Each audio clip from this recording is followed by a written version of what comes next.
Hey, I'm Chris. This is MMAPU. I'm going to be doing my post-fight analysis for UFC on Fox 17. But before I get into that, I would like to plug my own website at www.chrismaldon.com.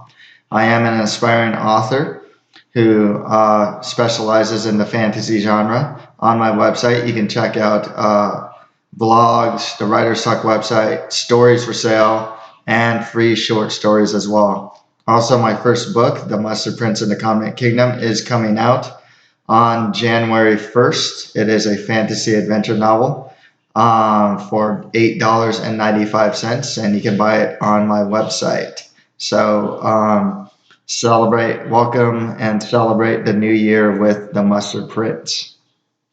Okay, on to the UFC on Fox 17 card. I thought the card was really good. Honestly, I think almost every fight has some form of talking point. I think that most divisions that were represented in this card has gotten some sort of new talent or some sort of movement in said division. So there's a lot to talk about with this card. It was a really good card. Really pushes a lot of things forward, whether it's prospects or weight divisions or whatnot. My picks, unfortunately, really sucked. I only got 5 of them correct. What can I say? It's just a bad night of picking. I kind of knew, I wasn't doing too bad, but I kind of knew that when Nate Marquardt knocked out CB Dalloway, I was like, okay, all bets are off. Anyone can win. Like there are no favorites, there are no underdogs. It just is like anyone can win now, because when the one gimme fight of the card, or so, on paper at least,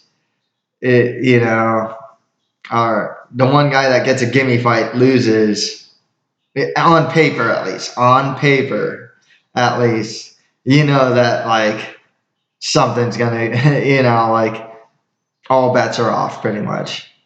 Bonuses: Dos Anjos and Vicente Luque picked up performance of the night, while Diaz versus Johnson got fight of the night. One thing to note that was pretty big was Nate Diaz's call out of Conor McGregor, and then Rafael Dos Anjos also called out Conor McGregor.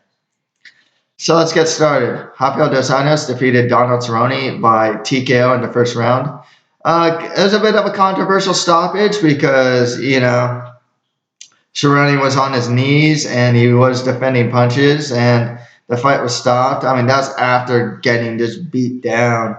I believe he took a knee to the gut, knee to the body, kick to the body, flurried upon with multiple punches that some of them hit really clean. He was still standing, and then I think he shot. Did he shoot for I think he shot for a takedown, and then he got ground and pounded, and that was it. Dos Anjos didn't let him breathe, and I figured that would be the case. I did pick this one correct. Dos Anjos is a pressure fighter. He's also a faster starter. Cerrone's a notorious slow starter. I kind of figured that Dos Anjos wouldn't allow Cerrone to get any type of rhythm, and that would start early, and that's pretty much what happened. If the fight went longer, I'm curious to see how it'd go, but I think that Dos Anjos would disrupt Cerrone's rhythm because he's such a rhythm fighter. With that said, there are a couple lightweights on the horizon that are good challenges for Dos Anjos. However, I think that the Conor McGregor versus Rafael Dos Anjos fight is probably the one to make. Conor McGregor makes a lot of money. From a financial standpoint, Conor McGregor just makes a lot of money for the UFC. Putting him in big fights equals big money, And also, fans are interested. I mean, honestly, like I wouldn't mind seeing Conor McGregor versus Rafael Dos Anjos. I think that'd be cool. I want to see guys that are as hyped as him and that are champions challenged. Hey, what better way to challenge a guy than moving up a weight class and fighting the champion? It's an interesting challenge. Very interesting to note that Conor McGregor isn't even on the card. I don't even know if he was in attendance, and he was still a big part of the card. That's how big Conor McGregor is to the UFC at this moment. If not Dos Anjos, if not Conor McGregor, Dos Anjos versus Tony Ferguson, I think would be fun. Ferguson's coming off some really good wins over Josh Thompson, and then he beat Tebow and Edson Barboza most recently. If not, you can maybe go with the winner of Pettis versus Alvarez. A Pettis versus Dos Anjos rematch wouldn't be too bad. Alvarez would be a fresh challenger if he gets a win over Pettis. And Alvarez is coming off a win over Melendez right now. So, 2-fight win streak over Melendez and Pettis. That could definitely warrant a title shot as well. Donald Cerrone, he'll fight anyone. And honestly, it makes you kind of wonder if he's a guy that needs to fight often or something. There's a lot of good challenges for him, but he'll fight a mid-tier guy just as much as he'll fight a top-tier guy. I mean, that's the thing. I mean, if I want to give him some guys that are higher up the list and give him Nurmagomedov whenever he comes back, if he's not coming back soon, Michael Johnson's coming off a loss and he's never fought Cerrone. Beneil Dariush is another guy that could also fight Cerrone as well, among others. That pretty much anyone that wants to fight Cerrone will fight. Give me the lowest tier guy, give me the highest tier guy. Next fight after that, Alistair Overeem defeated Junior Dos Santos by TKO in the second round. Like I said, all bets are off. I don't think many picked Dos Santos. I know that some were tempted to pick Overeem because it's heavyweight. Anything can go. These guys have one-punch knockout power. And for all the flaws of Overeem, Junior Dos Santos has a lot of flaws too. And actually, for this whole card, I have to say this. There's a lot of guys that I personally underestimated. A lot of guys overperformed, I feel. And a lot of guys underperformed too. Not to make excuses. I mean, that's just my observation. But in this case, Overeem, I'm liking his in-and-out style fighting. He's been working this new in-and-out style. You kind of saw it against Roy Nelson. He tried to do it against Rothwell. He didn't have to do much against Struve. But he's working this new in-and-out style that's really working to his strengths and hiding his weaknesses. And it actually backs up his move to Jackson Winkeljohn. Hey, look, he's doing a style. Because Jackson Winkeljohn is a finishing school. It's okay, this is who you are as a fighter. We're going to maximize your strengths and hide your weaknesses as much as possible. Doesn't work for everyone, obviously, but it works for a lot, some guys. And it works really well for Overeem. Hey, he's not a combination striker. Okay, he's a single shot type of guy. Fine. Okay, he has a bad chin. Okay, but he's really athletic. So okay. Well, why don't we work a single shot in and out style fighting? And it works. It works really well for him. It's not the most fun to watch. I mean, this was a big stare. There was a lot of staring here. But it works. And for a guy his age, who's been knocked out as much as he has, he needs to maximize what he has, at this time. This is probably going to be his last big run, maybe, it's heavyweight, you can be 40 and all of a sudden you put everything together. Excuse me.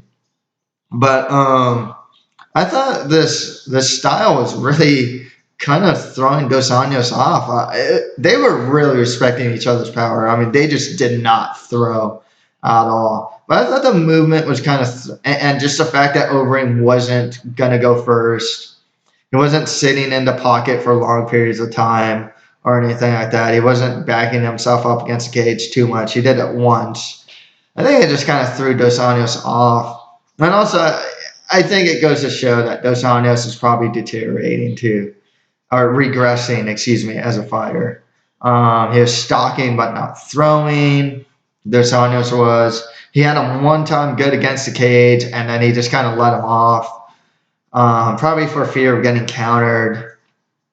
Obviously, he can't take a hit like he used to. This guy used to eat hard punches for breakfast. He's getting dropped now, a good amount of times. I think he's been dropped in his last like 3 or 4 fights now, right? Velasquez dropped him. Stipe, if I'm not mistaken, dropped him. And now Overeem managed to drop him as well. So obviously, Dos Anjos is because Dos Anjos has a really good chin, but he got into a lot of fights that really tested his chin. Chins do not get better, especially at heavyweight. So what do people do? They go to Jackson's, like Arlovsky and Overeem, and find ways to mitigate that, and even Frank Mir, I think, went to Jackson's for a while too. But yeah, this is a really good win for also Overeem. I think. I'm eating crow right now. Let me get some crow. I'm eating a lot of crow, by the way. So I'm eating a lot of crow right now. Because I totally thought this was not really a gimme, but a fight that should have greatly favored Junior Dos Santos. And Overeem, his new style and whatnot. He's on a good 3-fight win streak. Got him to win, and he knocked out the number 2 guy. And Overeem was like the number 9 guy. So, yeah, good stuff for him. This is also really interesting because, like Benson Henderson, like Aljamain Sterling, this was the last fight on Overeem's UFC contract. So, you got these guys coming off big wins. They're going to go into free agency, and I think this is going to be – I wonder if this is a pattern now. Like, think about it. Aljamain Sterling's doing it. Benson Henderson's doing it. Alistair Overeem's doing it.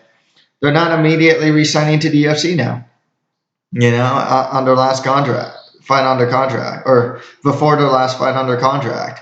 They're testing out the free agency market and seeing what their value is. So this is very interesting. I want, it's something that's a bit,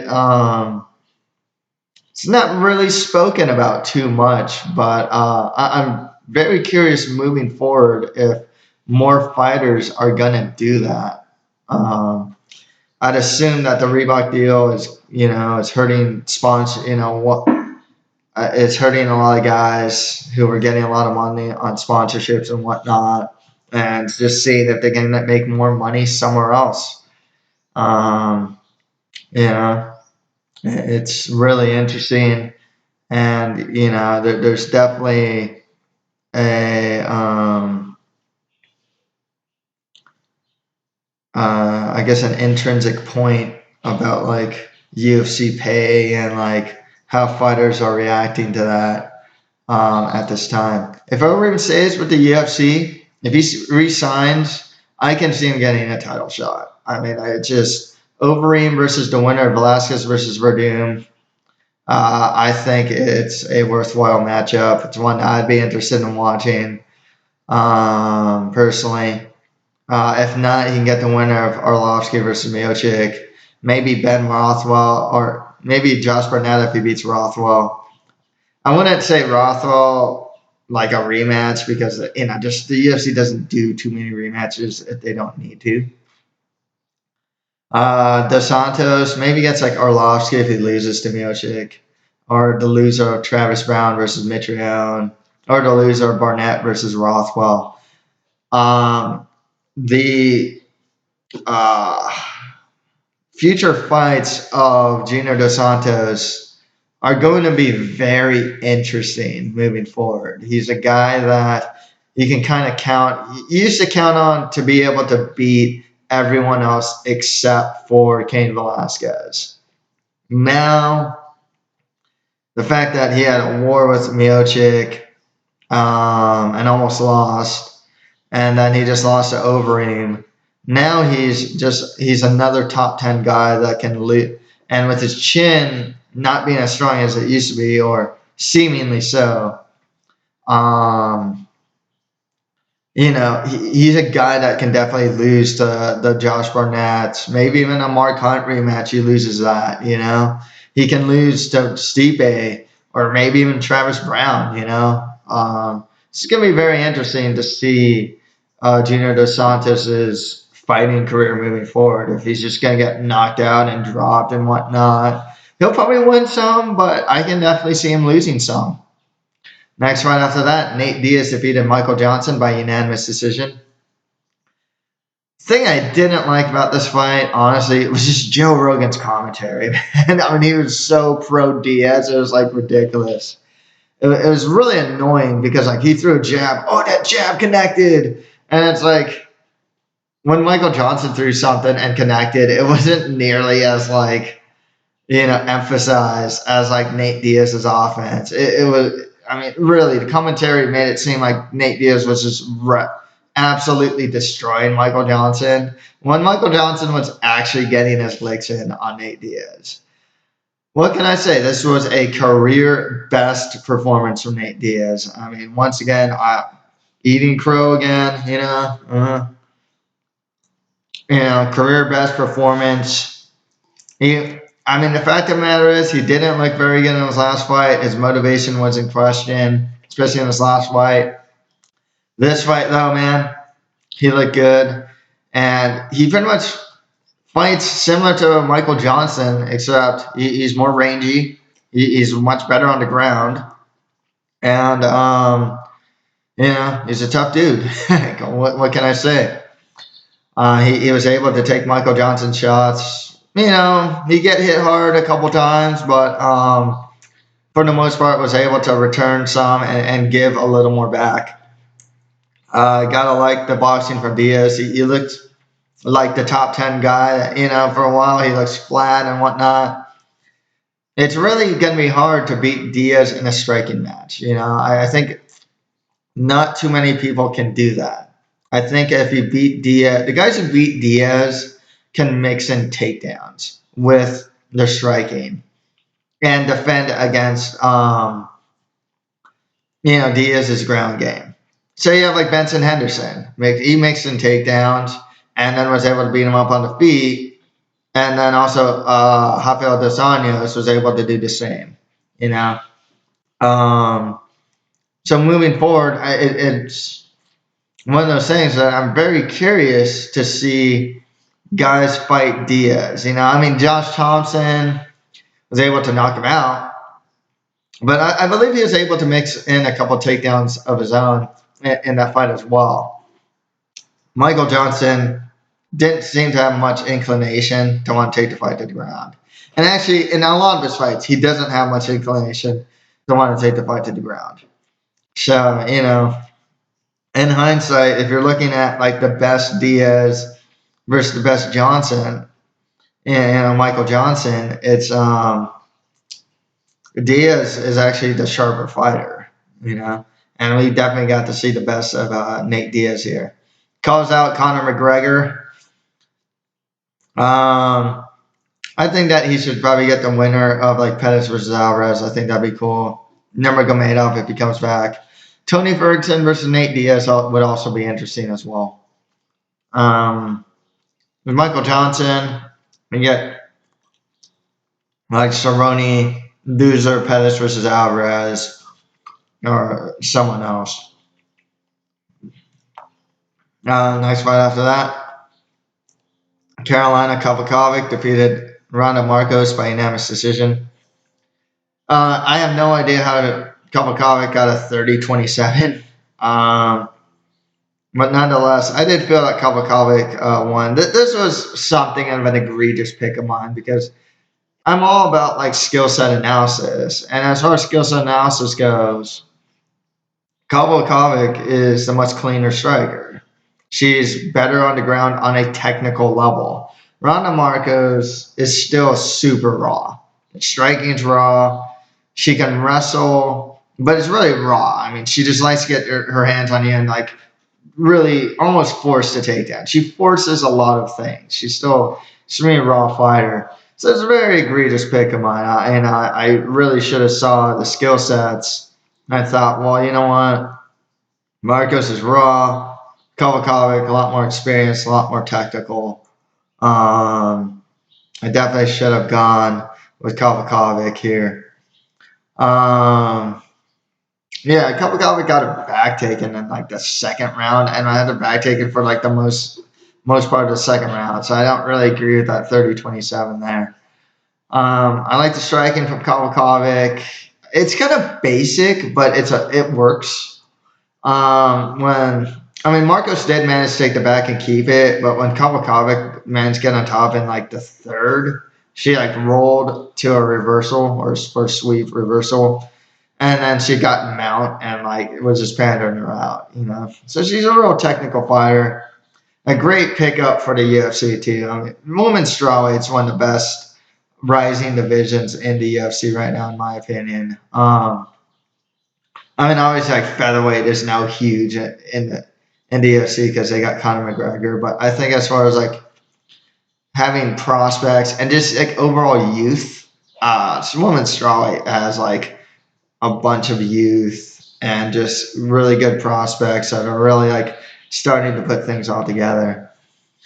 Kovakovic should probably get like a pretty high level fighter next. And I should be a pretty highly ranked fighter in Marcos. So she should probably get like a Tisha Torres, Rose Namajunas, or Valerie Latourneau next. With Marcos, maybe she get Paige Van Zandt, Carla Esparza. She has a feud with her. Maybe like Marina Moroz next. I think this fight also insinuates something, and also Namajunas versus Van Zandt kind of insinuates something about women's strawweight, and that's like you really, really cannot trust the rankings in women's strawweight right now. It is a division that there's so many new fighters coming up. I mean, there are still fighters outside the UFC that can probably do really well in the UFC. I mean, I'm talking like Alexa Grasso could probably be a top 10 fighter. Maybe Livia Hinata Souza, who's like the strawweight champion. Mizuki Inoue is still like in her early 20s and very technical. She's just small, but she's really good. So there's more too. You know, there's a lot more I can think of too. I don't know when Stephanie Egging's going to come back. She's really good. Glenda Faria is not too bad. So this is a division like if you see Ronda Marcos is number 5 or number 6, don't trust it. You know, I mean, I didn't pick this. I didn't pick Marcos to win because of ranking, or anything like that. You know, I thought that even though she's raw, I thought she'd probably got a wrestling game more, see a little more of what we saw in the second round and the other rounds, and I thought she'd be able to land up right hand even more. But that didn't happen. But yeah, this is definitely one of those divisions where you really don't know who's going to be a top 10. I mean, there are so many good prospects, so many good fighters still in the UFC, and you're going to see upsets a lot and whatnot. I mean, like Moroz beat John Calderwood. I can actually bet that Joan Calderwood's probably going to lose a lot more than she's going to win. Probably lose her top 10 spot. Aisling Daly, she's someone I can see lose her top 15 spot, you know, yada, yada, yada. You know, there's just a lot of fighters there that, like, I can see them losing their spot pretty quickly, actually. On to the prelims. Charles Oliveira defeated Miles Jury by guillotine in the first round. I picked Charles Oliveira to win, and he did. There are a couple questions about both of these guys at 145. One, it's like how good or not good is Jury at 145 pounds? He's unranked right now. I don't know how he's going to perform. And this fight didn't tell me much of anything except that he tapped to the much superior grappling of Charles Oliveira. And Oliveira Daniel Cormier was actually criticizing Oliveira because this was the second or third time that he could not make 145 pounds or 146 without 1 pound allowance. So Cormier was criticizing Oliveira because guys like Gaslam and whatnot were told to move up if they could, Cejudo and whatnot were told to move up until they can consistently make the original weight. So Oliveira is kind of like this 150 pounder more or less because he's missed weight and he's missed weight by a good amount too. Nonetheless, this was a really good win for Oliveira. He is such a threat on the ground. Wrestlers have to watch out for his guillotine. And once he's on his back, his scrambling and his jiu-jitsu is insane. His stand-up's still good. His stand-up defense isn't very good. But regardless of what division he's in, he's still a very good fighter. Miles Jury, I don't know what to say. He lost to Cerrone. Okay, hey, he lost to Cerrone. Fine. Then he lost in just a little over a minute to Charles Oliveira. Okay, well, what's going on? Oh, no. Yeah. Over a minute, right? Yeah, it was a really quick fight.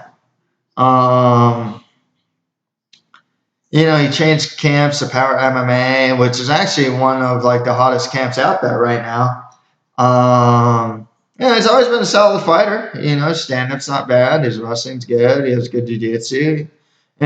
He's pretty good everywhere. It's just what's happening with him. He's on a 2-fight losing streak. He was a top 10 lightweight just a couple fights ago, and now he's an unranked featherweight now. Moving forward, he should probably, if he stays at featherweight, he should just fight maybe a Clay Guida or maybe just more mid-tier guys. With Oliveira, if he manages to stay at 145, maybe give him Ricardo Lamas, Dennis Bermudez, or someone like that next. Next fight, I thought Nate Marquardt defeated CB Dalloway by knockout in the second round. Okay, so here's the thing with this fight. If anyone was to ask me, hey, name the one fight you are extremely confident about, it would have been CB Dalloway beating Nate Marquardt, most likely by KO or TKO. So when he lost and just got knocked out bad, the guy was just leading with his face. He just straight up led his punch strikes with his face. And he paid for it big time. This is a good validation for Marquardt to stick with Trevor Whitman. Honestly, Trevor Whitman's doing some really good work. I believe he works with Rose Namajunas. Want to say he works with Magny, but I know he's at Elevation Fight Team. So I'm not really too sure if he's still working with him or not. This fight more or less just kept Marquardt in the UFC. He's a guy that was just losing and losing bad too, and just not looking very good. Honest truth, moving forward though, I would honestly see Marquardt losing more than he's going to win. He's kind of like a name for fighters to get over. He still can't take a hit very well. Even in this fight in the first round, it showed. He was getting hit. He got a bit stunned, by Dalloway. And yeah, his ability to take damage is greatly compromised. I don't know what's going on with CB Dalloway though. He's on a 3-fight losing streak. Okay, so he lost to Machida. Okay, he lost to Machida, body kick, fine. Lost to Michael Bisping, fine. Michael Bisping has always been this perennial gatekeeper type, really tough guy. You have to be really good to beat Michael Bisping. Only top fighters beat Michael Bisping, really. And now you lost to Marquardt, and he got knocked out. And yeah, Marquardt does have that power, fine, but this really goes to show that the flaws in his game are here to stay. 3-fight losing streak. I don't even know if he's here to stay in the UFC. I think he's a quality middleweight. I think he deserves to be in the UFC. He's gotten good wins in the UFC. I think he's improving. I thought his boxing's improving. However, when you're leading with your face, I don't know what to say. I mean, there's something fundamentally wrong if you're fighting for this long, training under like these top coaches, and still, repeating myself, leading with your face. I don't know what happens with Dalloway. I don't know if he gets cut. I don't know if he gets one more fight in the UFC. 3-fight losing streak isn't actually an automatic release from the UFC, to be honest with you. I think Marquardt was on one. So maybe they'll give the same benefit to Dalloway. But yeah, Dalloway needs to make some changes or something. He's with a good camp. He's with Power MMA. I mean, it's not a camp problem. It's a fight IQ problem. It's something, And yeah, with both these guys, Marquardt, he's probably going to be just another name for someone to get over. They'll probably give him like Uriah Hall. It's like, oh, Uriah Hall's coming off a loss to Robert Whittaker. Oh, let's give him Nate Marquardt. He has a name. That's what they do. That's pretty much what they do with like Nate Marquardt. Just look at who he's been fighting. Gassle him, get over fight. Brad Tavares, who's coming off a loss that, is still a top 15 fighter. Oh, let's give him Nate Marquardt, he's always getting these like fringe top 15 guys and whatnot. So I don't expect that to end anytime soon. Or else they're going to give him some hot prospect. They'll probably give him like Tamden McCrory, so Tamden McCrory can beat him up, like honestly. Next about that, Valentina Shevchenko defeated Sarah Kaufman by split decision. Do not agree with that split decision at all. I thought it should have been unanimous. I thought that Shevchenko, I did not pick her to win, but I thought she clearly got rounds 1 and 2, and Kaufman got round 3. There's actually a lot to talk about with this fight. One, I was dead wrong about this pick. People were telling me, dude, Shevchenko, she's really good. She's real technical, blah, And I know she is. I watched video of her before I made the pick. I made the pick because she took the fight on 8 days' notice. Kaufman generally is pretty tough, pretty high volume, and I thought she can wear her out, someone who's coming off of short notice. That did not happen at all. Shevchenko, like Kovalkovic, like Francis Ngannou, like Kamaru Usman, even though he's had a fun UFC, like Tamden McCrory, who has fought in the UFC before, all good pickups for the UFC. These are guys and gals that are quality fighters. They can break into like the top 10, if not, or at least top 15 of the divisions, and are definitely fighters to look out for. Valentina Shevchenko was better everywhere than Sarah Kaufman. I have no idea. It's not that I say I have no idea why Kaufman was initiating the clinch, but then I'm like, well, what does she do in her fights? She'll throw a combination, and then she initiates the clinch for no good reason. And it's just her style. And she can't seem to break out of this style. And one thing this is kind of like a changing of the guard type of deal here, because Kaufman, if you look at her wins, for the most part, except like Leslie Smith and maybe a couple others, she was getting some of her best wins were a pretty long time ago, and a lot of them are against grapplers and jiu-jitsu players. I mean, like some of her best wins are against like Roxanne Modafferi. I think she beat Baszler. I think she beat Tate when Tate was primarily a grappler. Um, she beat Alexis Davis, who's primarily a grappler, and then lost to Alexis Davis because what did she do? She clinched with her for no reason, got taken down by a judo toss or some sort of trip, and got subsequently submitted. And I think the book, what I'm trying to say with Kaufman is like the book's kind of written on her now. I know what she's going to do. What you see here is what she's going to do. She has been doing to every opponent. And as fighters are getting better, she's kind of staying the same. She has a really square stance. She arm punches. She throws a jab and a cross and a leg kick, and she has a clinch. And that's all she does. And it works against jiu-jitsu players, especially back then, who can't strike. And Kaufman's takedown defense, especially her sprawl, was always really good. Her takedown defense for the clinch kind of sucks. So yeah, I should have seen Shevchenko. She has a lot of Muay Thai experience and whatnot.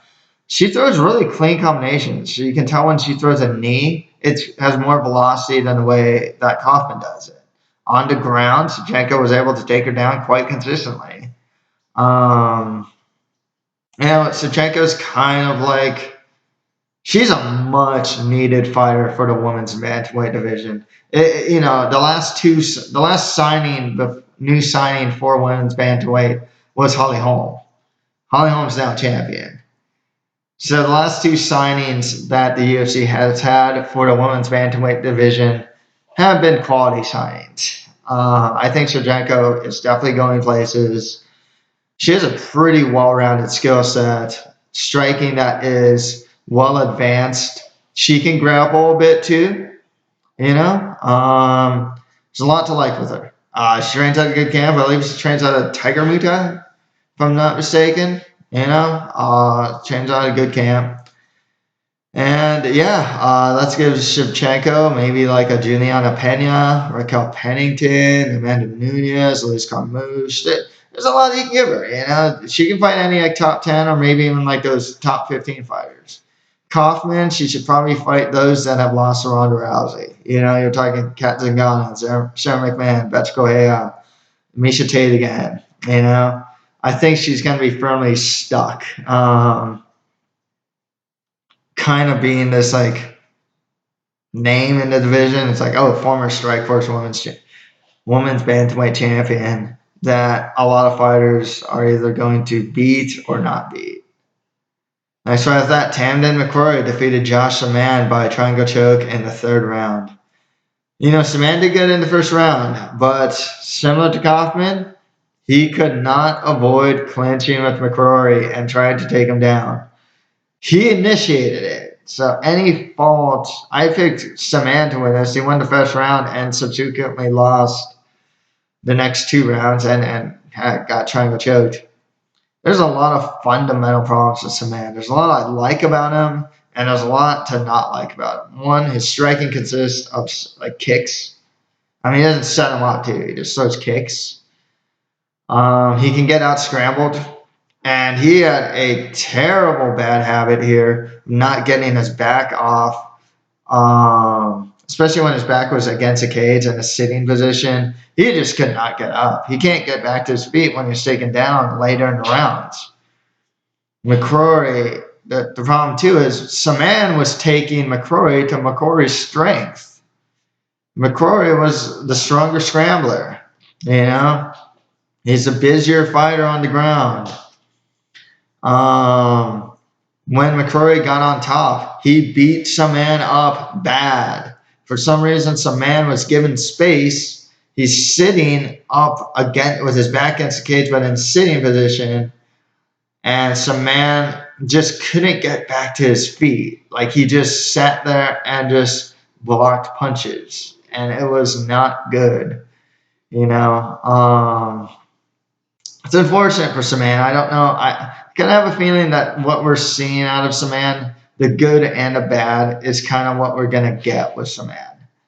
McCrory, on the other hand, I think he's moving onwards and upwards. His takedown defense definitely needs work, but it's mitigated by the fact that he's such a strong scrambler. He can get back to his feet when he's taken down. He can sweep. He can submit. He's always busy on the ground. He's tall for the weight class. He's 6'4". I think. I can't believe he used to fight at welterweight.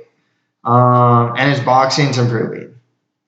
I actually see. I'm actually going to be. I've been pretty high on McCrory since he beat Brennan Ward, and I'm really glad he won. I like the guy. He's kind of he's a nerd that got into fighting. I mean, he had almost pretty much admitted as much. With that said, McCrory, give him like the winner of Hone Carnero versus Derek Brunson. Maybe, I don't know when Magnus Sennenblad's coming back, but, that'd be a good fight for him too. Or maybe give him like a Christoph Jotko, who's coming off that win over Scott Askham.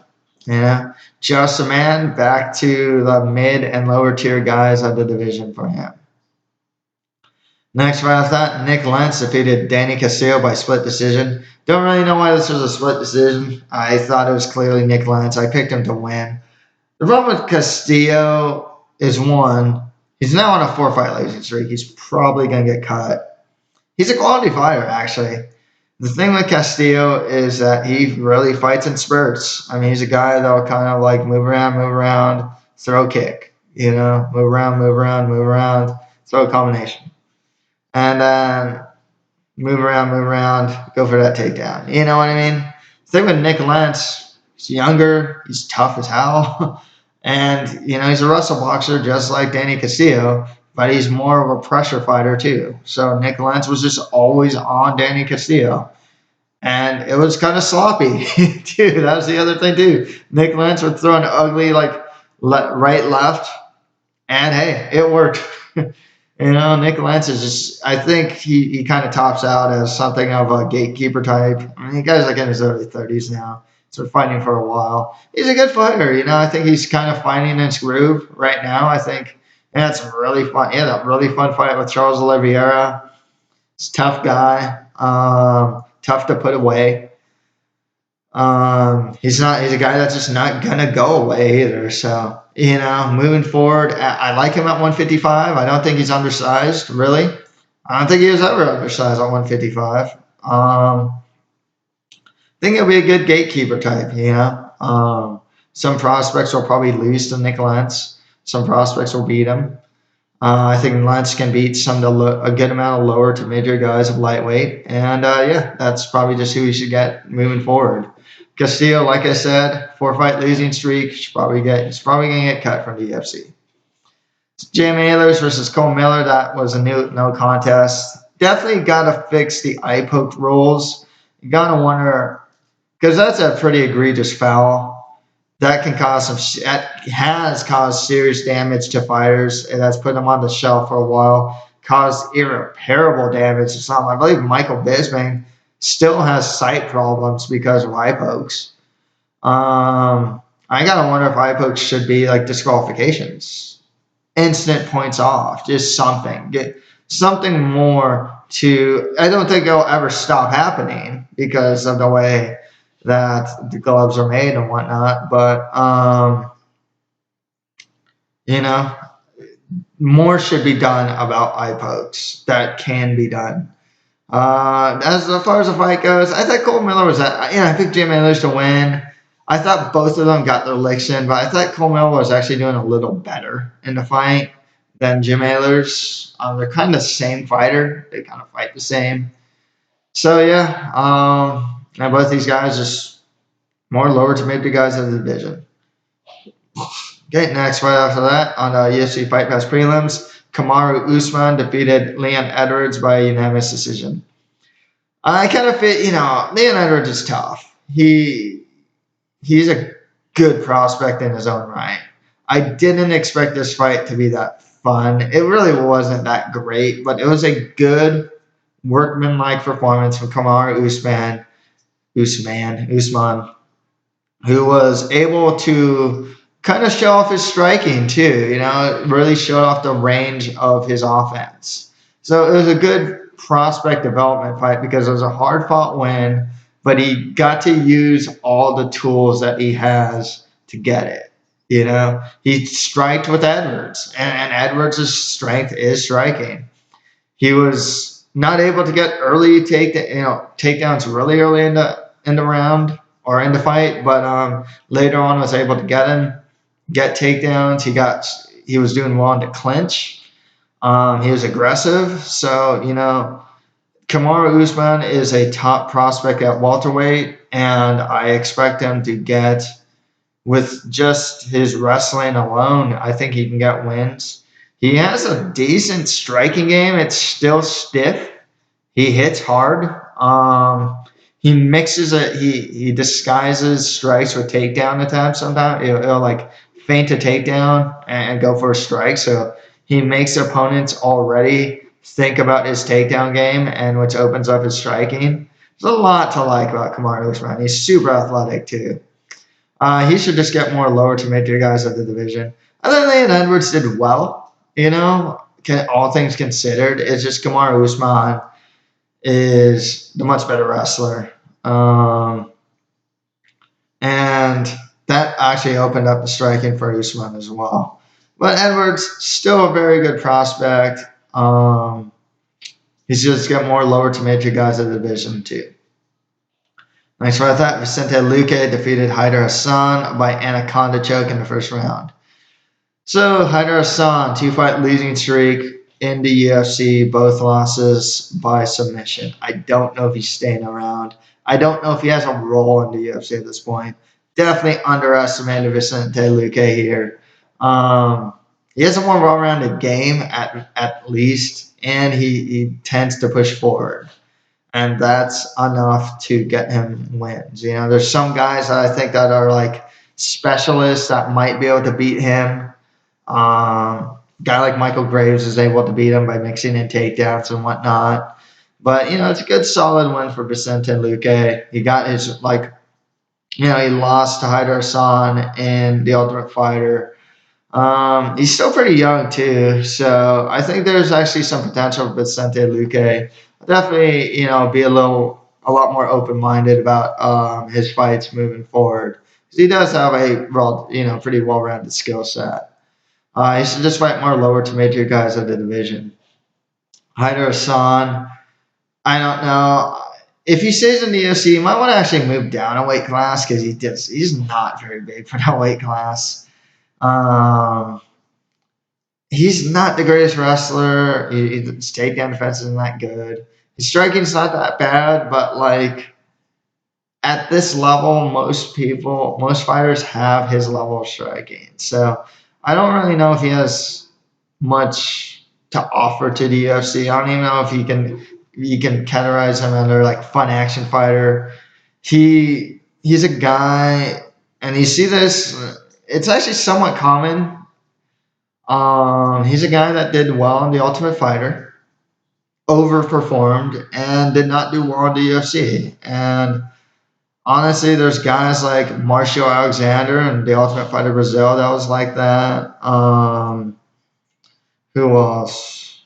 Hell, Colton Smith won a season of The Ultimate Fighter and ended up losing. And Neil Magny, who was a quarter finalist in that season, and is now a top 10 welterweight, So, yeah, it's just one of those things with The Ultimate Fighter. I mean, he did well in The Ultimate Fighter. Doing well in The Ultimate Fighter does not mean you'll do well in the UFC. Sometimes it does mean you'll do well in the UFC, but sometimes, there are times it doesn't. A guy like Hassan, who's very limited, I can't see him get too many wins in the UFC.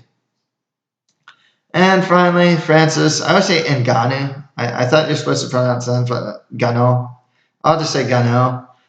Defeated Luis Henrique by knockout in the second round.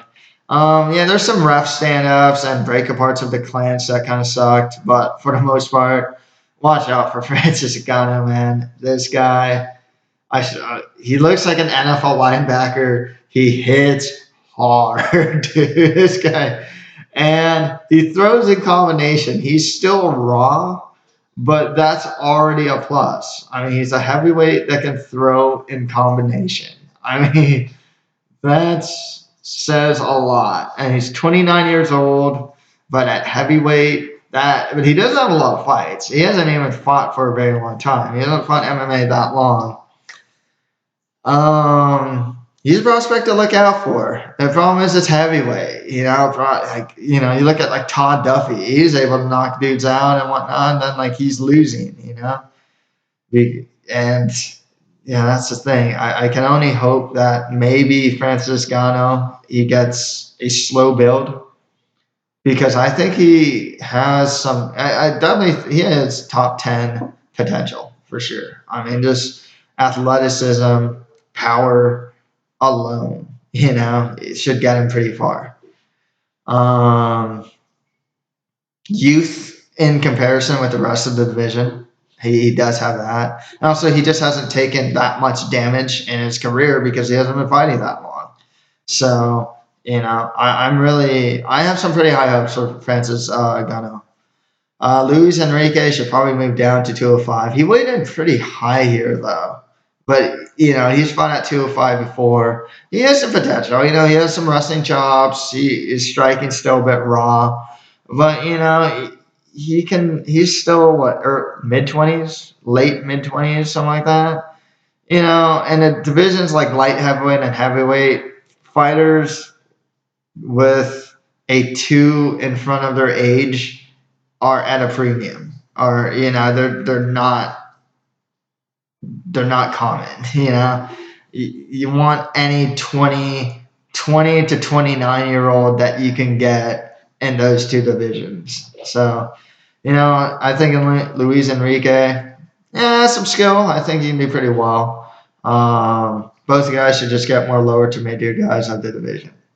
So that's it for my post-fight analysis for UFC on Fox 17. If you have any comments, just leave them below. And that's it for MMA for You. Thank you guys very much.